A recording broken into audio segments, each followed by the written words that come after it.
आउज़ुबिल्लाहि मिनश्शैतानिर्रजीम बिस्मिल्लाहिर्रहमानिर्रहीम। सबसे पहले मैं आप सबका शुक्रिया अदा करता हूँ कि आप यहाँ तशरीफ़ लाए। और जैसा कि आपको मालूम है, सिंध में सेकंड फ़ेज़ के लोकल गवर्नमेंट इलेक्शन का कल जो है वो पोल डेट थी। और अल्लाह के फ़ज़ल व करम से अल्हम्दुलिल्लाह पोलिंग का प्रोसेस बहुत पीसफुल कंडक्ट हुआ। और इसी सिलसिले में आज मैं आपको ब्रीफ़ करना चाहूँगा कि प्रोसेस किस तरीके से हुआ और आगे कौन कौन से इसमें स्टेप्स हैं। तो सेकंड फ़ेज़ में सिंध के 16 अज़ला शामिल थे, जिसमें 2 डिवीज़न कराची डिवीज़न के 7 डिस्ट्रिक्ट्स और हैदराबाद डिवीज़न के 9 डिस्ट्रिक्ट शामिल हैं इसमें। और इसमें तकरीबन जो है वो 3600 कॉन्स्टिट्यूंसीज़ हैं। अब कॉन्स्टिट्यूंसी से मुराद आपको बता दूं कि इसमें यूनियन कमेटीज़ हैं और म्यूनसिपल कमेटीज़ भी शामिल हैं, टाउन कमेटीज़ भी हैं। कराची के अंदर 246 यूनियन कमेटीज़ हैं और हर यूनियन कमेटी के अंदर 5 हलके बनाए हुए कॉन्स्टिट्यूंसीज़ हैं। इन्हें 4 वार्ड हैं और एक जो है वो चेयरमैन और वाइस चेयरमैन का जॉइंट पैनल है। तो अगर इस तरह देखें तो टोटल जो कॉन्स्टिट्यूंसी कराची में बन रही है वो 1230 बन रही है सिर्फ कराची में। आप कहें जिस तरह हम कौमी असम्बली के हलके होते हैं, सिंध में सूबाई असम्बली की 130 सीटें हैं डायरेक्ट इलेक्शन की और कौमी असम्बली की 61 है, तो टोटल हलके बन रहे हैं 191। तो यहाँ कराची के अंदर जो लोकल गवर्नमेंट का जो सेटअप है उसमें 1230 कॉन्स्टिट्यूंसीज बन रही है। और इसके लिए हमने जो है 7 डिस्ट्रिक्ट्स पे 7 डिस्ट्रिक्ट रिटर्निंग ऑफिसर अपॉइंट किए और बकाया 9 डिस्ट्रिक्ट्स पे DROs अपॉइंट किए 9 डिस्ट्रिक्ट्स पे। और तकरीबन 170 रिटर्निंग ऑफिसरान है इस सेकंड फ़ेज़ में, जिसमें कराची में 57 है। और वो रिटर्निंग अफसरान जो है मुख्तलिफ डिपार्टमेंट से लिए गए, जिसमें असिस्टेंट कमिश्नर साहिबान भी हैं और मुख्तलिफ जो भी वफाकी और सूबाई हुकूमत के इदारे हैं उनमें से अफसरान लिए गए। तो आप इस की जो डिटेल से अंदाज़ा कर सकते हैं कि लोकल गवर्नमेंट इलेक्शन जो है ये एक बहुत बड़ी एक्सरसाइज़ है। और जब फील्ड में इस एक्सरसाइज को कराई जाती है तो डेफिनेटली इसमें बहुत सारे इश्यूज़ भी होते हैं, चैलेंजेस भी होते हैं। और अल्हम्दुलिल्लाह आपने देखा कि इलेक्शन कमीशन ऑफ पाकिस्तान ने अपनी आइनी ज़िम्मेदारी अहसन तरीके से निभाई। और मौजूद इलेक्शन कमीशन ने 15 जनवरी की डेट रखी थी, उस डेट में पोल हुई।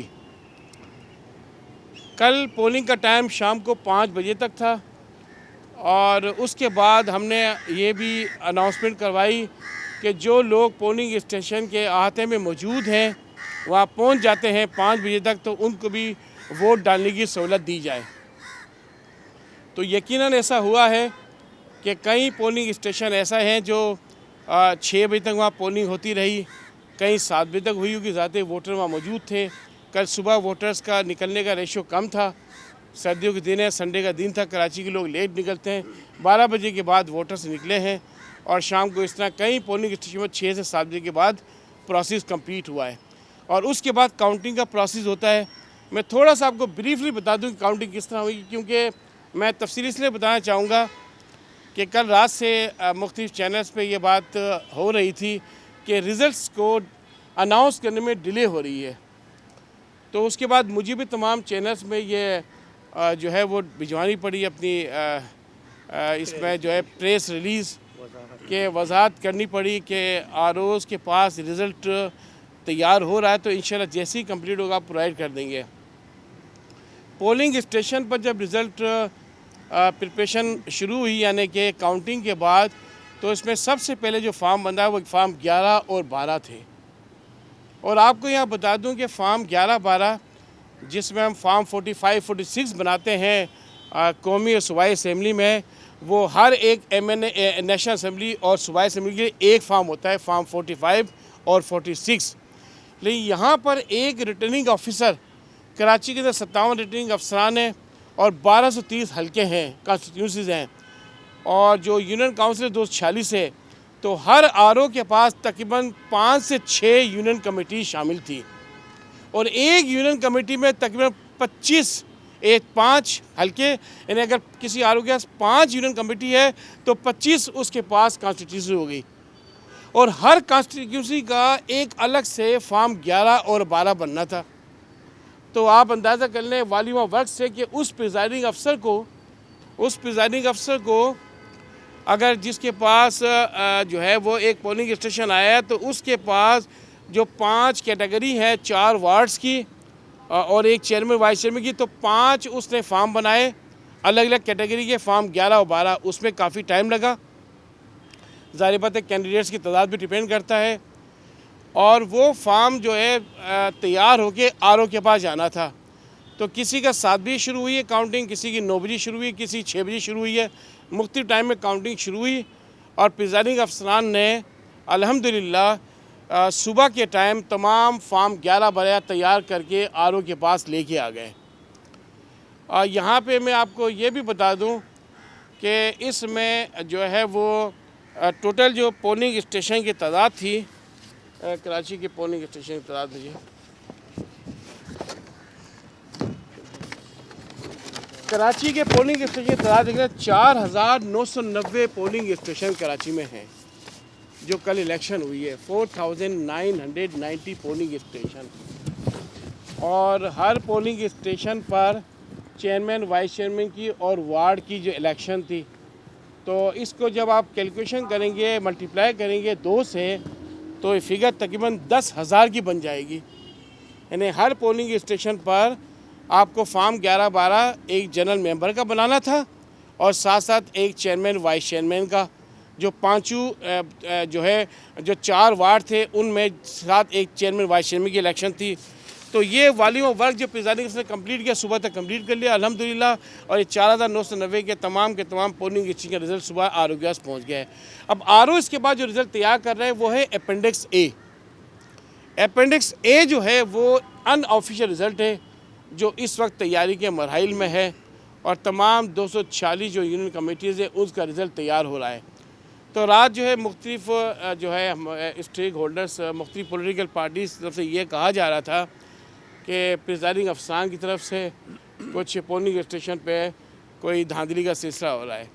मैं आपको यहाँ ये बात वाज़ेह कर देना चाहता हूँ कि इलेक्शन कमीशन ऑफ पाकिस्तान ने मॉनिटरिंग का बड़ा एक सख्त मेकनिज़म रखा हुआ है और इसी सिलसिले में हमारे मौजूदा चीफ़ इलेक्शन कमीशनर मोहतरम सिकंदर सुल्तान रजा साहब की खसूसी हिदायत पर सेक्रेटरी इलेक्शन कमीशन और स्पेशल सेक्रेटरी इलेक्शन कमीशन भी कराची तशरीफ़ लाए और यहाँ मेरे साथ मौजूद थे 2 दिन से।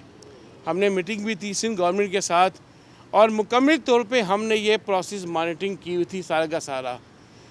और तमाम DRO साहिबान, जिसमें कुछ हमारे अपने अफसरान भी थे, बाकी सिंध गवर्नमेंट के डिप्टी कमिश्नर्स थे, उनको सख्त हिदायत थी कि किसी भी अफसर ने अगर कोई कोताही की तो उसके खिलाफ सख्त एक्शन लिया जाएगा। तो मैं ये कॉन्फिडेंस के साथ कह सकता हूँ इंशाअल्लाह कि किसी भी अफसर ने कोई भी कोताही इस प्रोसेस में नहीं की। और अगर फिर भी हमें इत्तलात मिलती हैं, अब तक की बात कह रहा हूँ मैं, कि अगर किसी प्रिजाइडिंग अफसर ने या किसी रिटर्निंग अफसर ने या किसी और अफसर ने जो सिलेक्शन प्रोसेस में इन्वॉल्व है, अगर उसने कोताही की तो कानून के मुताबिक सख्त कार्रवाई की जाएगी।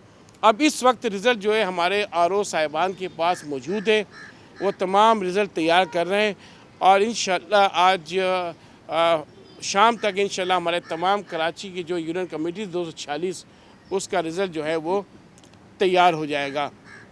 तो जो पॉलिटिकल पार्टीज़ है मैं उन पे भी वाज़ेह कर देना चाहता हूँ कि वो इस बात को बिल्कुल मलूज़ खातिर रखें कि इलेक्शन कमीशन ऑफ पाकिस्तान अपनी जो है आनी ज़िम्मेदारियों से आगाह है और फ्री, फेयर और ट्रांसपेरेंट इलेक्शन कंडक्ट कराने में सिंसियर है और इसमें हमने कोई कसर नहीं रखी है।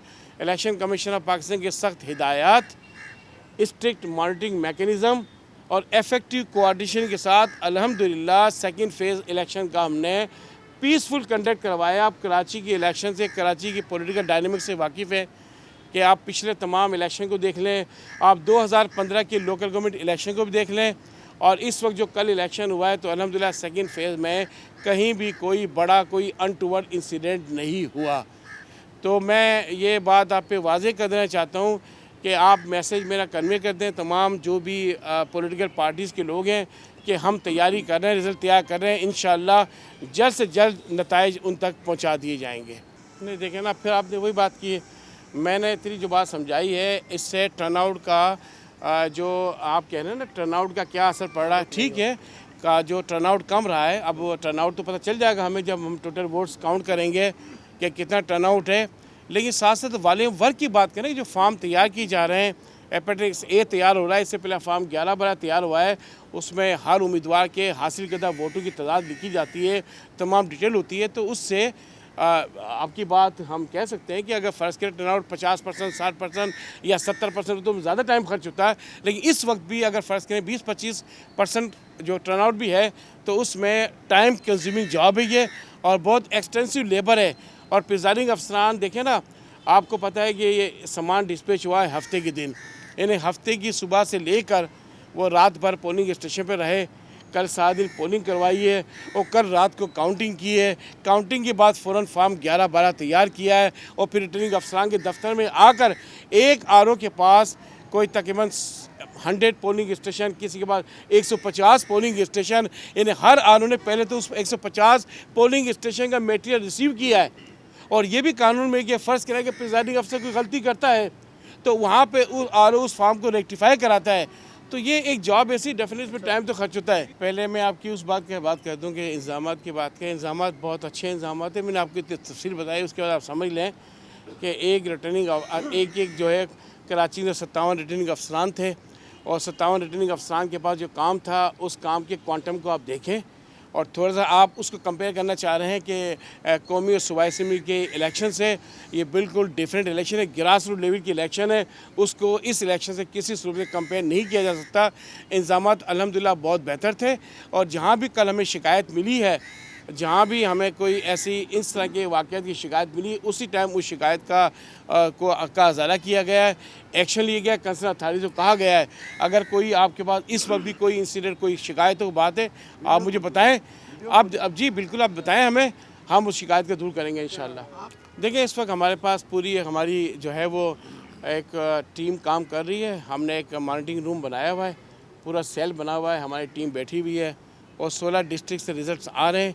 मुख्तलिफ डिस्ट्रिक्ट में मुख्तलिफ पोजीशन है, कराची के भी काफ़ी रिज़ल्ट आ चुके हैं, तो मैं कुछ अरसे बाद आपको डेफिनेटली बता दूंगा इस टाइम कि कितने रिज़ल्ट किस तरह आए, लेकिन बहरहाल अच्छी खासी तादाद आ रही है हमारे पास और इसकी बाकायदा डेडलाइन होती है कि आप इलेक्शन ख़त्म होने के बाद इसमें जो प्रोसेस लगता है उसके बाद कंसोलिडेशन होगी, तो जैसे ही आज रिज़ल्ट कम्प्लीट होगा इंशाल्लाह आपको बता दिया जाएगा। देखें अभी जो है वो अब तक जो रिज़ल्ट आया है उससे तक 20 से 25% टर्न आउट महसूस हो रहा है कि हुआ है और मज़ीद जब कंप्लीट रिज़ल्ट कराची का आ जाएगा 246 यूनियन कमेटीज़ का और हैदराबाद डिवीज़न का, तो इंशाल्लाह कंप्लीट जो टर्न आउट आपको वही बता दिया जाएगा। मैं इस वक्त आपके पास इसलिए आया कि मैं आपको इस प्रोसीजर की तफसील बता दूँ ताकि आप समझ जाएँ और वो तमाम लोग जो है चैनल्स पे ये ज़ाहिर कर रहे हैं जो कैंडिडेट्स के रिज़ल्ट्स में डिले क्यों हो रही है, उस रिज़ल्ट के डिले होने की रिज़ल्ट की तैयारी का प्रोसीजर आपको बता दूं।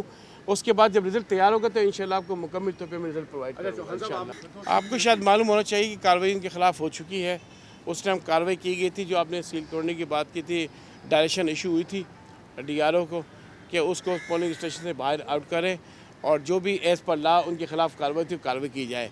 अब ये प्रोसेस हमारा काउंटिंग के साथ साथ रिज़ल्ट की तैयारी के साथ साथ ये भी चल रहा है और ज़्यादा इसका ड्यू प्रोसीजर होता है, तो वो कार्रवाई तो डेफिनेटली आगे जितने भी अनटूवर्ड इंसिडेंट हुए कल, उसके अलावा जो भी कार्रवाई होगी तो इंशाल्लाह वो होगी और आपको इन्फॉर्म किया जाएगा। आप सब नोटिस जारी होता है, देखें ना, अब आप पूरा प्रोसीजर देखें ना, प्रोसीजर होता है इसका कि नोटिस जारी होने के बाद फर्दर कार्रवाई होगी और फर्दर कार्रवाई कुछ भी होती है जिस तरह जो इलेक्शन एक्ट में और सिंध लोकल गवर्नमेंट एक्ट में मौजूद है उसके हिसाब से कार्रवाई होगी इंशाल्लाह। आप सबका बहुत बहुत शुक्रिया, थैंक यू। टोटल काउंसिल से कितना रिजल्ट आ चुका है? टोटल नंबर ऑफ काउंसिल्स चलें, आप अगर इस वक्त वैसे मैं आपको बताना चाह रहा था कि जब रिजल्ट कंप्लीट होगा तो आपको इंशाल्लाह अनाउंसमेंट कर देंगे।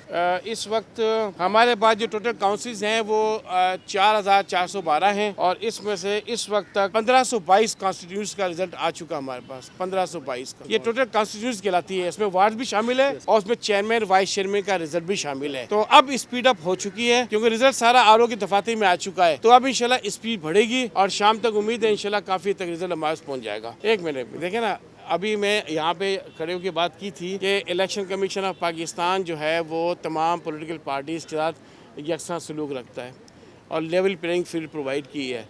तो मेरे ख्याल में ऐसी कोई भी बात नहीं है कि इस रिज़ल्ट के डिले होने में या इस प्रोसेस में प्रॉब्लम होने की वजह से आपको ये बात समझ लें कि हम या आरओ साहिबान या डायरेक्टर साहबान किसी को जो है फेवर कर रहे हैं। मैं आपको बिल्कुल कॉन्फिडेंस के साथ कह रहा हूँ ये बात कि इलेक्शन कमीशन ऑफ पाकिस्तान के लिए तमाम पॉलिटिकल पार्टीज़ सबका साथ एक ही रवैया है इंशाल्लाह। और पॉलिटिकल पार्टीज़ के जो हैं हमारे मौजूद हज़रत जो साहिबान हैं वो भी थोड़ा सब्र रखें, तसल्ली रखें। इंशाल्लाह रिज़ल्ट उनको मिलेगा और साफ़ और शफाफ रिज़ल्ट होगा इंशाल्लाह। नहीं, प्रोसेस आपको भी नज़र आना चाहिए माशाल्लाह, बल्कि आपको तो ज़्यादा नज़र आना चाहिए कि प्रोसेस क्या हो रहा है। सारे एंगल से आप देखा करें जिस तरह प्रोसेस चल रहा है।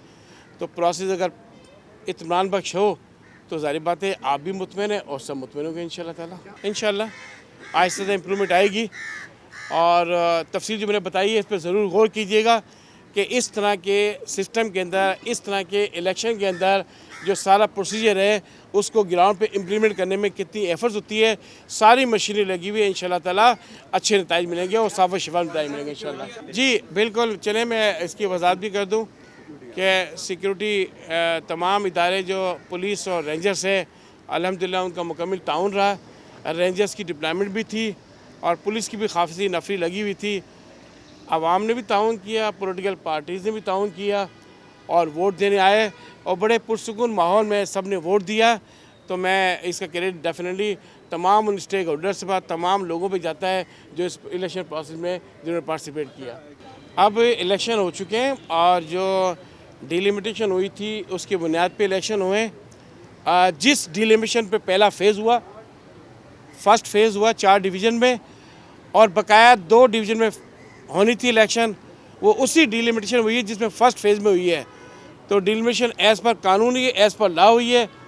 उन तमाम कवानीन जो सिंध गवर्नमेंट की कवानीन, सिंध लोकल गवर्नमेंट एक्ट उसके मुताबिक हुई है। तो कोई भी ऐसी चीज़ नहीं है कि जिससे हम कहें कि इस प्रोसेस में कोई प्रॉब्लम हुई है। कानून के मुताबिक हर चीज़ हुई है। Thank you.